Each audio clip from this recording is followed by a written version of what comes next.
good morning or afternoon or whatever it is for you when you're viewing this. Today, we're taking a little different detour in terms of our discussions and dialogue. We're going to talk about something that doesn't often get brought up in church, and that is church hurt and church trauma. So today we have with us one of our congregants who's experienced church hurt and trauma, and she's going to be sharing just kind of her story. So it'll be a little different than what we're normally used to. So I'm going to turn it over to her, and we just hope this dialogue will be productive for people, because a lot of times it's God's people who hurt people, and God catches the fallout for it. So with that, I'm going to turn it over. Thank you, Pastor, for having me. I'm happy to be here and to have this opportunity to share my experience. So pretty much, I was born into a Catholic family, but my parents were not Catholic. It was just a cultural thing to just baptize your kids in said religion, and we were not a religious family. We didn't go to church on Sundays. We didn't pray. We didn't even own a Bible. Okay. But at a young age, I want to say close to late elementary, middle school years, my mom started taking us to a congregation. We were kind of forced to go because we were minors and we had no choice. And we had trouble adjusting just because right off the bat, it was a set of rules to follow. Okay. You can't do this, you can't do that, you cannot do this. So many restrictions. Okay. To a certain extent, I feel like they were stripping us from our childhood because of just so many rules that we had to follow. Growing up in that, I found it really challenging because as it is, being a teenager is challenging enough. Yeah. So having a not only controlling congregation that you're supposed to give so much of your time to, because it was meetings on Tuesdays, on Fridays, and the whole Saturdays week. and Sundays. It was mind-blowing. And to go home and also deal with have new rules. Another set of rules. Yeah. It was extremely difficult to grow up in that in my teen years, and I feel like even now I reflect back on those years, and I think that reflecting on those years is what made me decide to speak about this today, because the shame the shame from that religion, it silenced me for so many years. Okay. I never spoke about my experiences in that church or congregation to anyone really before, and I wanted to just share a little bit, and since you've been in this ministry in ministry for so many years, I wanted to learn more about your perspective on church hurt and the trauma, and possibly how do we not become discouraged when we've experienced all these negative experiences in a church that's supposed to teach you about God. They did a lot of teaching about religion, but very little about God. About the grace and the redemption and all that. Yeah. And throughout the years after I left the religion, and the only reason I left the religion is because I actually left at 16, and I left the religion because I decided to leave my home. So I left home. I ran away from home, and the family that took me in, they were Catholics, practicing Catholics. Okay. They would go to church every Sunday, so I figured I'll join them. Maybe I'll find God there. Right. And there was no connection.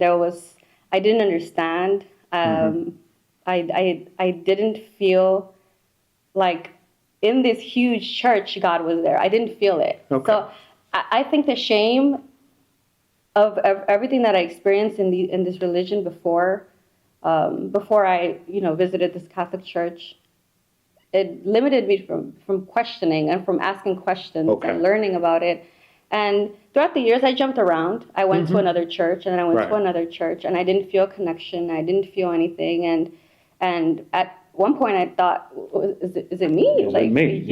So God's working for everybody else. Exactly. Yeah. So I wanted to kind of pick your brain a little bit and maybe share some wisdom to others that are experiencing, the same thing I experienced. Because even now, I feel very grateful to have found your church. I believe that you are one of the greatest teachers I've ever met. Well, thank you. And I want everybody to hear that. I want everybody to hear those teachings. One of the things, I'll just share sort of my church trajectory. The first time I am conscious of being in church, a woman had gotten pregnant out of wedlock. So pastor gets up, he announces so-and-so has gotten pregnant out of wedlock, which if you're sitting there watching this as a child, it has a different impact than when I became an adult and reflected back on it, and I was like, that was kind of heinous. But she had gotten pregnant out of wedlock, which sin, and what happened was, pastor gets up, he announces, so-and-so's pregnant out of wedlock. They had her in front of everybody stand up, confess the sin, and ask the church to forgive her. Context for the story. The guy that got her pregnant was sitting in the congregation. Never got up. Never had to confess nothing. And I would later find out everybody knew. Yeah.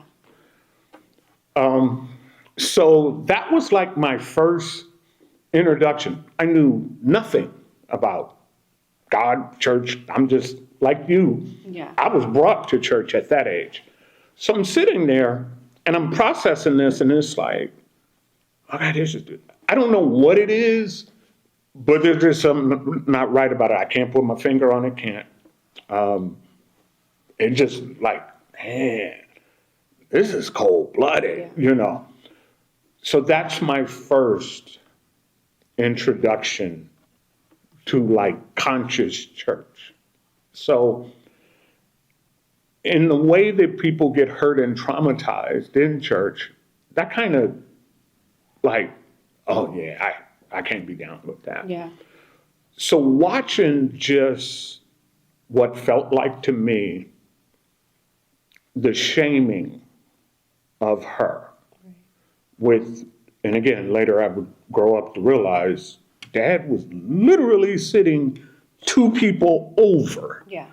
And he never had to go through none of that. So for me, that shaped my thinking about church can't be a place of shame. Yeah. I grew up in a shaming environment. So of course, when I fused the shaming environment and getting healed from that with church is the place where I'm supposed to get healed from that, I can't be associated with that shaming dynamic. So fortunately for me, God let me kind of see behind the scenes early. And I've been preaching since I was 16. So I have this child experience, then there's a break in my family, which necessitated a break in going to church.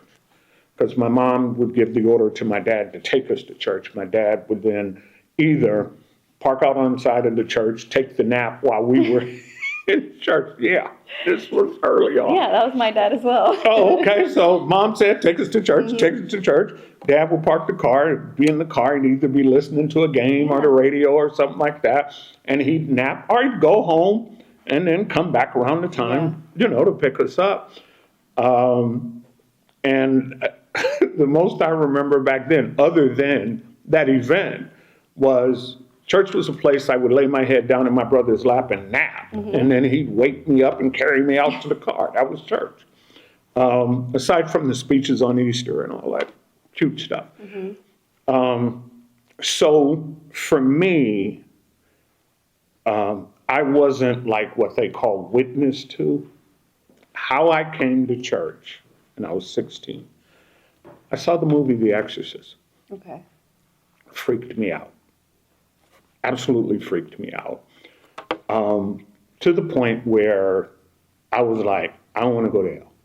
That was just, at 16, that became my obsessive thing. So I kept talking to my mom about it, and my mom had a friend who was a preacher. She just called him and said, hey, look, my son is struggling. Come talk to him. So he came, he talked to me, talked about Christ, and quote unquote, I accepted Jesus, personal Lord and Savior, the whole kind of routine path. So then I start coming to church. By October in that year, I felt like God had called me to preach, and I was 16. So I make, announcement, hey, feel led, called. So I've been preaching since I was 16. I won't say exactly how long that is, but it's plus 40. Yeah. So at 16, I'm a preacher, but I'm still 16. So you talk about being a teenager. Yeah. Well, I've got teenage urges, I've got teenage ideas, I have teenage concepts, and I have teenage things I want to do. And so I got kind of a backstage pass to kind of like behind the scenes of church. Okay. And it wasn't always pretty. Right. So I got to see what happens before preachers come out and, some of the stuff that's said. And, Right. and so since I was 16, I was just sit there quiet. No one picked up on this 16-year-old is sitting in here with us while we're saying all this. So what wound up happening is I developed this like, oh my God view, like this is what goes on out front, this is what goes on in the back. And it wasn't all bad, but it was just some stuff that was like, one of these things is not like the other, not like the other. So in my growing in that, there was a season where I was like, this thing is too fake, I'm out. Okay. I'm out. But God had enough hold on my life that I couldn't be out. Okay. So what I wound up having to do for this like year of what I call depression, where I really reconciled, Lord, you're either going to have to show me that this is true or I'm out. Yeah. And in that process over time, can't even tell you how it happened. God anchored me to him and not the church.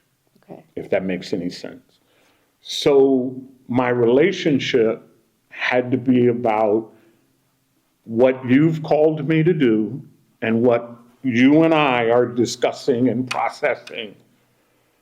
And I can't let what's transpiring throw me from that. Yeah.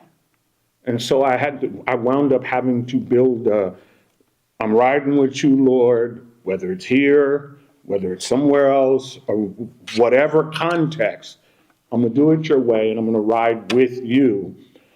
And I'm not going to let it become about the people in the environment. Because of those things, I've wound up walking with a lot of people who've experienced church hurt, church trauma, church shaming. When we started the church, most of the people came from two different congregations. One of the congregations that the people came from, I just have to say it was, if it wasn't a cult, it was cultish. Okay. To the extent the leadership determined who would date, who you could date. And if you were interested in somebody, they would take your picture and that person's picture and they would send it to the elders in some other state. The elders in that state would get together, pray, hear from God, and determine if God was speaking relationship for that couple. So early on, I had to really address the trauma of that Yeah. while I was coming out of being a singles pastor. Yeah. So I was watching hundreds of people get married, but I have these people in our congregation now who are waiting for me to tell them Yeah. if you can be with this person, if God's speaking to me. And I'm trying to give them back their agency in God. Okay. And so I got to see firsthand the crippling effect of that church trauma and how long it took people to come out of that.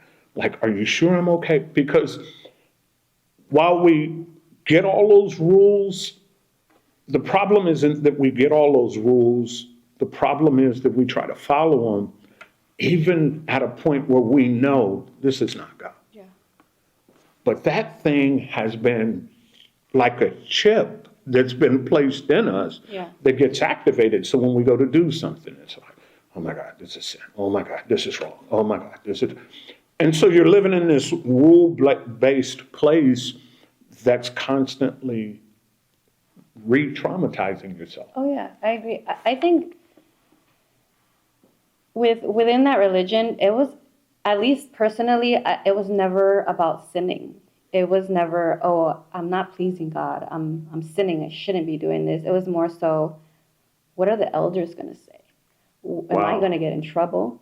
Am I going to be shunned? Am I going to be suspended? Because there was such things as suspension. Yeah. For a certain amount of time, you're not allowed to speak to members, active members. This is sounding a lot like Yeah. the people who Yeah. came from. Until Yeah. you sit down in an interview, we reevaluate, and then we decide if you are allowed to return or not. Yeah.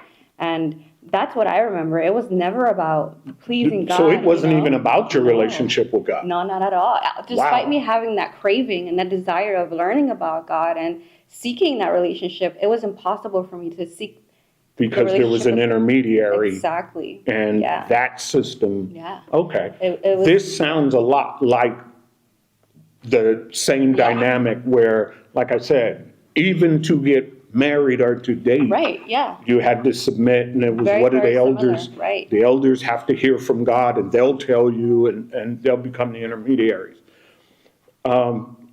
That is so traumatizing to people's agency and Yeah. pursuit and relationship with God. It kind of reminds me of the concept of parental alienation, where one spouse alienates the kid from Definitely.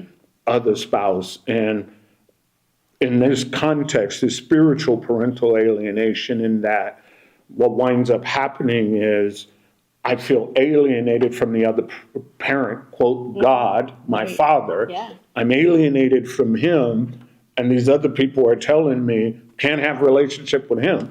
You don't even have a good enough relationship with us Yeah. on behalf of God.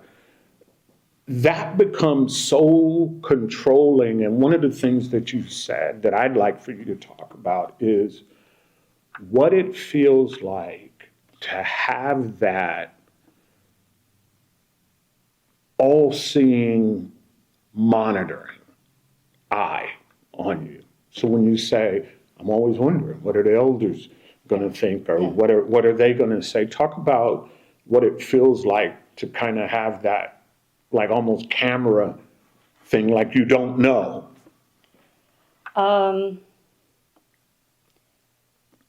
It was definitely very, I would say, intimidating.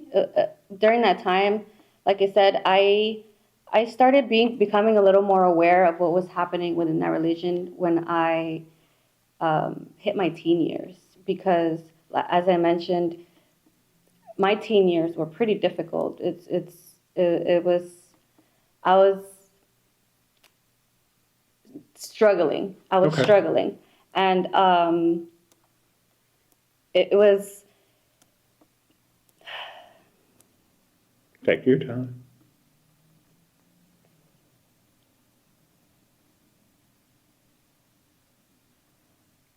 It was definitely a struggle. It's just it's I stumble with my words because it's like I mentioned, it's not something that I've spoken Really about. shared. Yeah. Yeah. But I think I was I don't even know what I was striving for when I was in that religion because my relationship with each person that I remember having a relationship with or friendship was they had very similar perspectives to mine. We complained about being forced to be there and how we couldn't aspire to be anything greater because the religion didn't believe in higher education. They didn't believe in extracurricular activities. Okay. They didn't believe in gathering with others outside of. So it was really like Yeah, us it was very, very tight versus exactly. them. And yeah. I just remember being showered with shame and guilt for being human and having a human experience. And nothing at a certain point, nothing started feeling right for me, and something inside me was just pushing my buttons. Like, this is not right. You shouldn't be here. It didn't feel right. And so I think intuitively, it definitely you knew, intuitively. like, okay. And even then, my mom, she actually became baptized within the religion, and at one point I figured, okay, maybe now that she's baptized, her faith will grow, and Right. she'll show me what it's Right. what it's. So I'll what now have a model. right, like what Yeah. it's supposed to feel like. So I won't, I felt like I was being very judgmental, Okay. and I think that's where the shame kicked in because I felt like if I was judging this religion that I was a part of, I was being I was doing wrong by So judging you and were the questioning. one, Yeah. the judgmental Yeah, one, that's what it as felt like. opposed to the system being a judgmental Absolutely. system. I remember having a one-on-one Bible study with an older member, and when you had a one-on-one Bible study, you had to have Bible study with a person of the same gender. It couldn't be Okay. opposite sex. Right. So I remember having Bible study with her, and we had literature that we would read, but it wasn't Bible study. It was a book on the things that you can and can't do as a teenager, Okay. and it would reference the Bible. So just things like that I just started noticing and questioning, and it was so confusing to me because, as I said, also within my household, my dad was adamant about hanging the Jesus on the cross and the Virgin Mary. Right. So I'm like, wait a minute, we're going to this congregation, they're teaching us this, but my dad. So again, where one of these things is not like the other. Right. Yeah.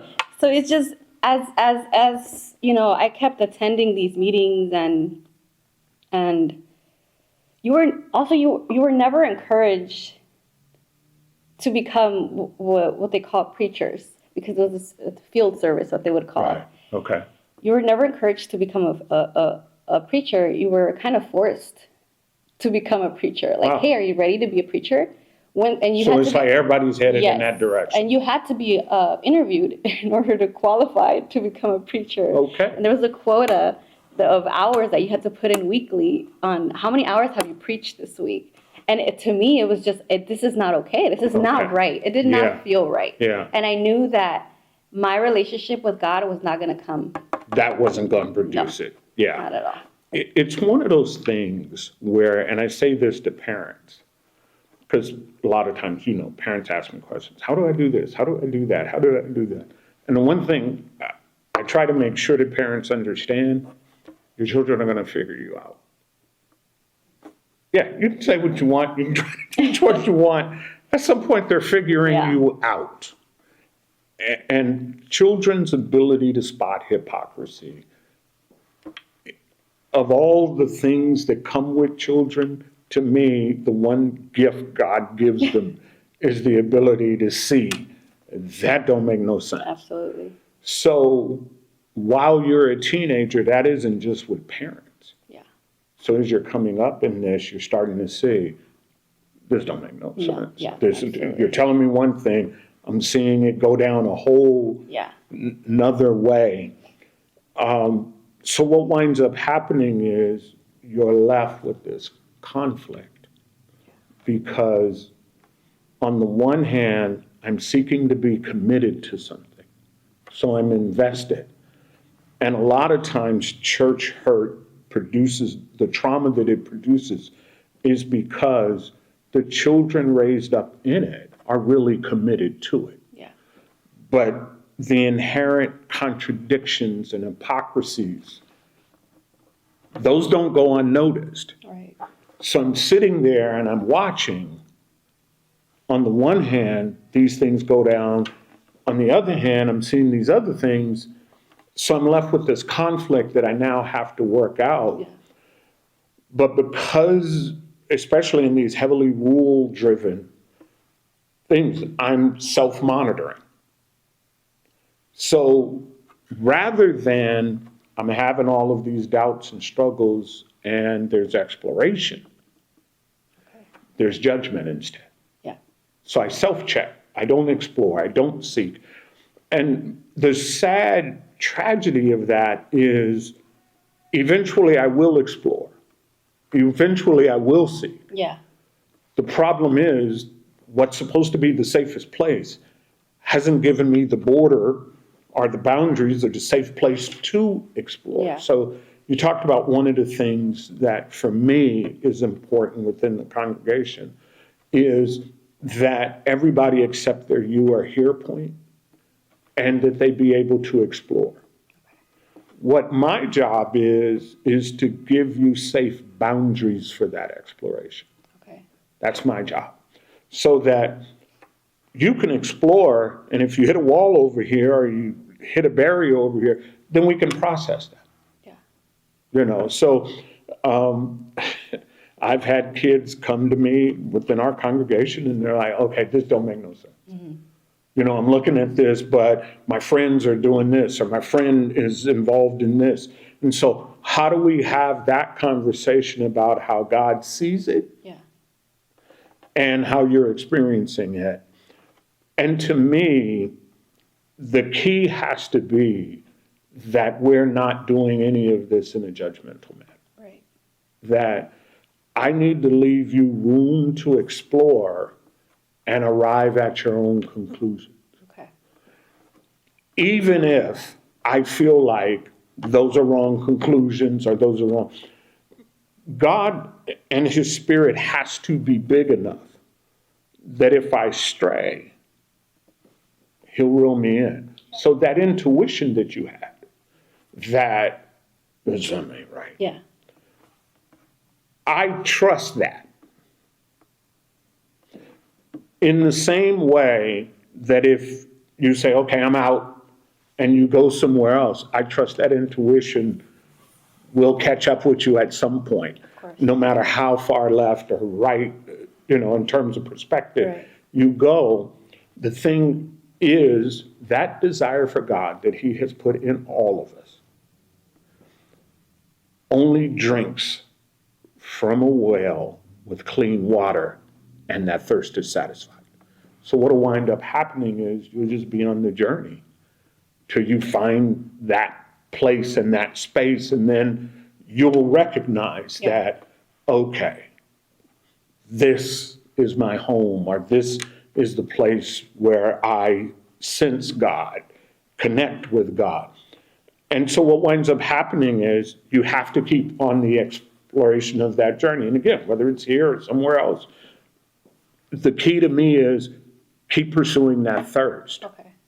You got to keep pursuing that thirst because God put that in you. That's not something any of us put in you. Yeah. In fact, Scripture talks about not quenching the spirit. Okay. And in a lot of times, in a lot of places, the rules quench the spirit. So, young, 16, called to preach. I had all these questions and I wanted somebody to process it with me. No one would process it with me. So I bought the whole program, but no one told me how. Yeah. No one's explaining like, well, how do you do that? Right. Okay, got it. Not going to be out there, not going to be doing stuff. But how? How do I not do it? And what's the perspective Right, on yeah. this? No one's telling me how. Okay, every day you're telling me what not to do, what to do. Got it, bought it. I'm not going to do that. But help me. I don't know how. So a big part of my ministry was founded on the notion that I need to help people understand God's perspective in their journey so that they have that aha moment. Got it. Okay. Now I see how the pieces fit together. So a lot of my teaching is geared around connecting things in the world and in church so that you begin to see how this works outside the four walls of the church, so that this becomes part of your life and not your lifestyle. So a lot of times church becomes the lifestyle with the rules, and it's basically a club and a culture. And there's no real like covenant or spirituality to it. It's just, if you want to stay in good graces, you follow these rules. Well, it's no different than if I joined a sorority or a fraternity or had a certain profession. It's like a brotherhood or a sisterhood. And what winds up happening is we'll take the life right out of it. Yeah. And so the people, like you said, you sit and you talk with your peers feel the same way. But here's what we all know. We're not bringing it up. Exactly. We're not bringing this up. Yeah, because exactly. none of us want to feel the wrath of being ostracized.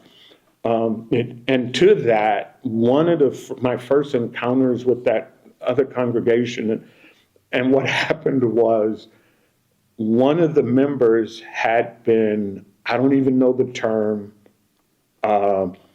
but they had a term for, I guess, suspension or timeout or whatever. But they basically told this person, you stay home, no fellowship, no talk to nobody until whatever God is doing with you or the devil gets through with you, and then we'll reevaluate. You can come and we'll see what you've learned and these types of things. So when she brought that to me, I couldn't, I try not to be responsive in the, Yeah. So, but when she said it, I said, I'm sorry, I just got to tell you, that doesn't look nothing like God. Yeah. That, it don't look like the Bible and it don't look like God. Beyond that, I don't have a comment about it. Yeah. Because there's nobody God gave a timeout to. Like, I'm gonna put you over here and shut you down. The closest thing we have in scripture to that is Paul saying, turn somebody over to Satan and let Satan buffet the flesh. But I don't see that being applied to somebody's heart that's still soft and is still struggling. Yeah. To me, that thing will happen to somebody who's just determined to be a consequential learner. I'm gonna learn through the consequences of it. So like the prodigal sons coming back home, that dad heart never hardened. Yeah. It's like, you know what? I'm gonna let you explore. You're gonna be out there. I've even funded your exploration because he couldn't have did all that exploring if the dad hadn't given him his inheritance. So the dad funded his exploration, but he kept the boundaries in the sense that you can come home anytime. Yeah. And I'm not going to chase you out there, and I'm not going to condemn you while you're out there. And he didn't even, when he came back, there's no indication he even asked him, so where you been? We need an interview. We need to know what you've been doing. You need to confess the sin. He just celebrated his return. A lot of times in church gets conducted like a corporation and not a congregation. Yeah. And so we wind up with the same rules. We vote on stuff, and there's no voting. If we all needed to get in heaven off a vote, I think hell would be full. Yeah. So part of the challenge is unraveling all Yeah. that trauma and that hurt. And so what I really try to do is make this a place where you don't feel that shame. Right. Create an atmosphere where you are free to, one, be wherever you are in this. You don't have to believe like I believe. You don't have to think like I think. You don't have to hit these marks. Here's what I just fundamentally believe. The Holy Spirit is big enough, bright enough, smart enough, effective enough that whatever God needs you to know, He has your address, He has your phone number, cell, He can get to you. Yeah. And it's not my job to get to you. It's my job to support you till He does. Right. So we have to make this a place where we don't hold on to judgment, where we don't hold on to bitterness. So a lot of times when people come to me and they're like, oh, I've been through this, I've done this, my next question is, so what do we do now? Yeah. Okay. Yeah, well, don't you want to hear the story? Not really. It's probably the same as most people. And yeah, okay. Yeah. Bad things, poor judgment. Does that cover it? Yep. Yeah. Okay. Well, here's how you come out of that. Yeah. And walking with people. And a big part of that is your ego has to die. Okay. One of the things that I guarantee you is a part of the systems like that, is people in leadership have a lot of ego that they need to protect and a lot of image on the line. So offering you grace is a threat to their position. Okay. So part of the shaming is part of the control. People who are abusive, this is my theory. Abuse is triggered by the shame that I feel that I want to externalize onto you. So that I don't see my shame in me, I see it in you. And then I can be disgusted with you at a distance and it not touch me. Right. So a part of that shaming process is you have a bunch of people in leadership who have not processed their own shame, Yeah. processed their own feelings of inadequacy and lack of humanity towards themselves. So in that, whenever you see abuse, generally the abuser becomes at some point disgusted with the abused. Okay. But what they're really seeing is the shame that they've projected onto them, and it's a great way to emotionally distance themselves from themselves. And then I don't have to look at myself. Right. So I don't have to search myself. So part of the challenge of that, and I'd like for you to talk about it, is how do you circle back around, try again, and you have that collateral damage. You're carrying the baggage of Yeah. that. Since I left that religion, I mentioned I visited, I want to say for about 8 or 9 months, I would attend the Sunday Mass at a local Catholic church. Mm-hmm. And then I stopped. Years after that, I went to another church. It wasn't as constant that I would attend, and then I stopped as well. I even, out of curiosity, I had friends at the time that were from Hindu. I visited a Hindu temple. I think it was more so out of curiosity because I wanted let's see to what know this is about. Yeah. what makes you so passionate about this religion, Right. and what's the connection. I want to see, like, maybe I'll find God there. Right. You know. Hey, y'all seem to be at peace.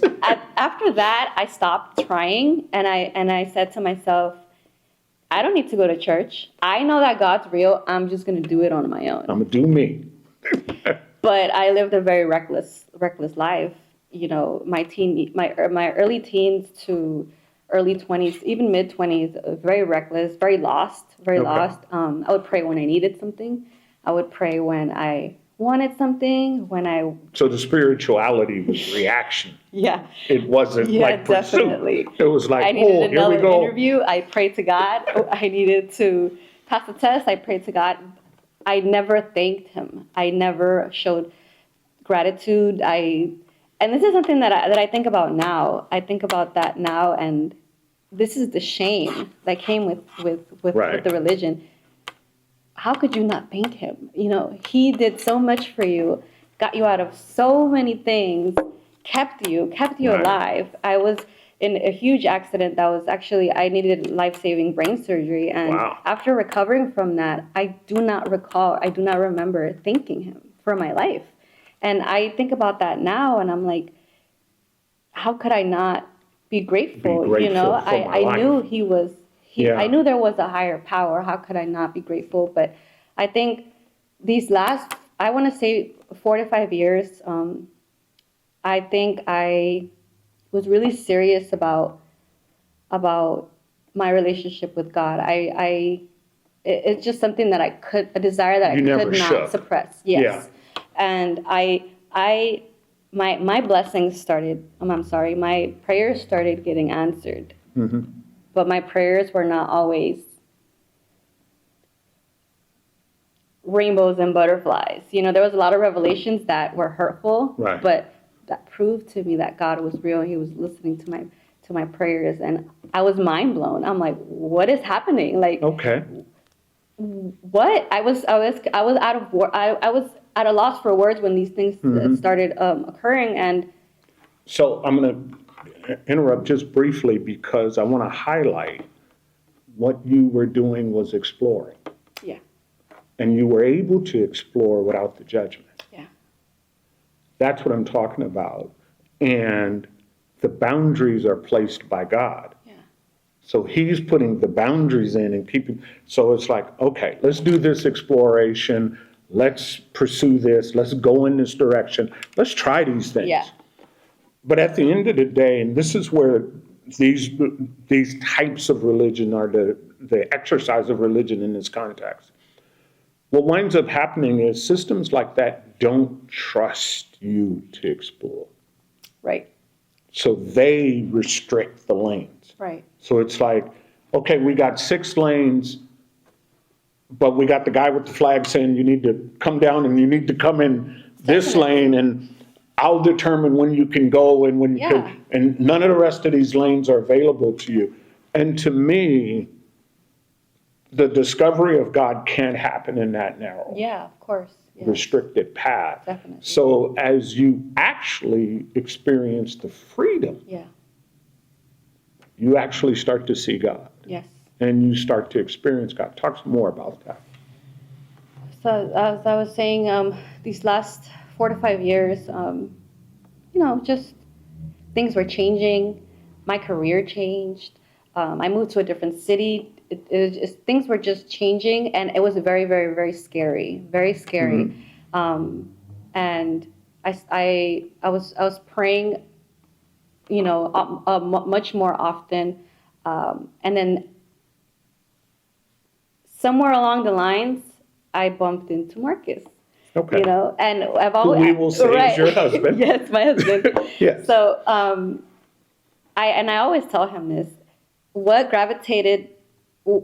I gravitated towards him because of the way he speaks. And I'm like, before I even knew you or knew you personally, the way you spoke is what gravitated me towards him. The way he spoke about God, how passionate he was. I'm like, So I started listening more and more to him, and you know, we ended up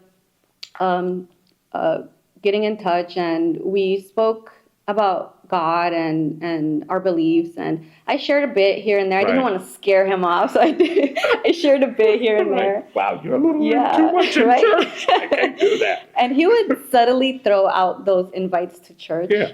Because he was very vocal. I go to church he every is Sunday. very good. Yeah. You know, I'm always there at 9 a.m. And so he would throw those invites out, and I would like subtly dismiss them. I'm like, yeah, you know, okay, well, thank you. You know, eventually, I was away on a work trip, and I don't know what it was. I remember calling him and I told him, I don't know what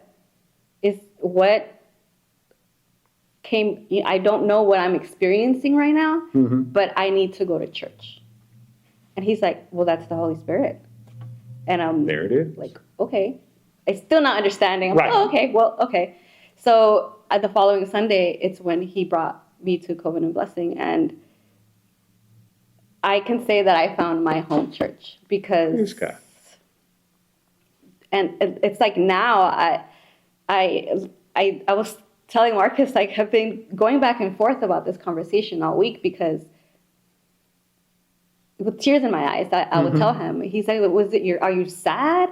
No, I'm just so grateful. It's just gratitude. God has brought me. Exactly. And see, the key to that is, to me, the people I've come across who have the strongest faith have this awareness. The hand of God has always been on my life. Yeah.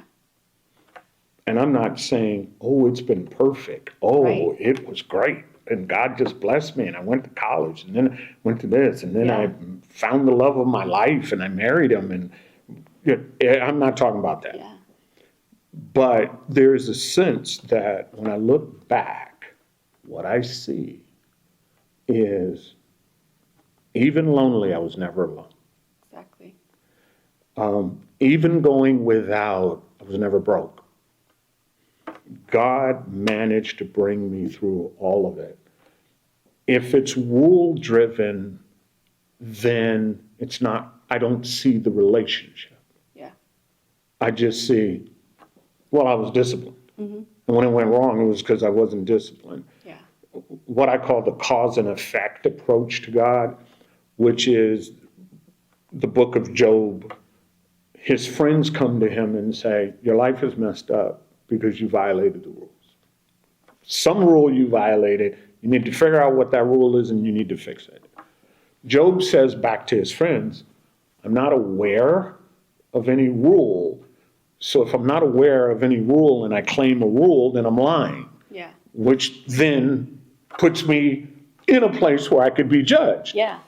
So they go back and forth, and God comes in and he says, I'm bigger than your rules. And I'm bigger than your perspective. Yeah. And I can be found no matter what's going on in your life. So he lets him take this journey, and one of the things that I've read it hundreds of times, but I came across this part of the end where it talks about God restored everything, and then his brothers and sisters came and comforted him. I'd never seen that in there that, okay, so there was this season he was going through. The only friends who could get to him were the ones complaining about his suffering. And he had all his family and support, but why were they cut off? Yeah. There's something he says about that experience, and it's, now I know. Yeah. Now I know. Yeah. I had heard with the ears, now I see with my eyes. To me, that's the journey. Definitely. Now I know. I get to see God work in my life. I get to see God handle me when I'm reckless, handle me when I'm careless, handle me when I'm faithful. I get to see God in all of it. I get to see the full experience of life. And to me, you're not going to really have a hold of your relationship with God till you're given the freedom to experience your doubts. Yeah. Raise questions. So, periodically I'll just say, we're doing Q&A. Right. And I don't put any restrictions on any of the questions that get asked, because like you, at some point, I was the person sitting there struggling in the congregation with my teenage years, and no one was willing to process it with me. Yeah. So to me, it's important that we create an atmosphere where it doesn't matter what's going on. Yeah. Let's talk about it. Yeah. And nothing's off limits, because in God, there's nothing to be afraid of. I shouldn't be afraid of your doubts. I shouldn't be afraid of your fears. I shouldn't be afraid of your questions, even if I can't answer. Because there is the hand of God on your life, just like it's on mine. If he can reel me in, he can reel you in. Yeah. And it's being able to understand that and getting comfortable that God gets his glory out of the situation without my hands having to be on it, without me having to bend and shape it.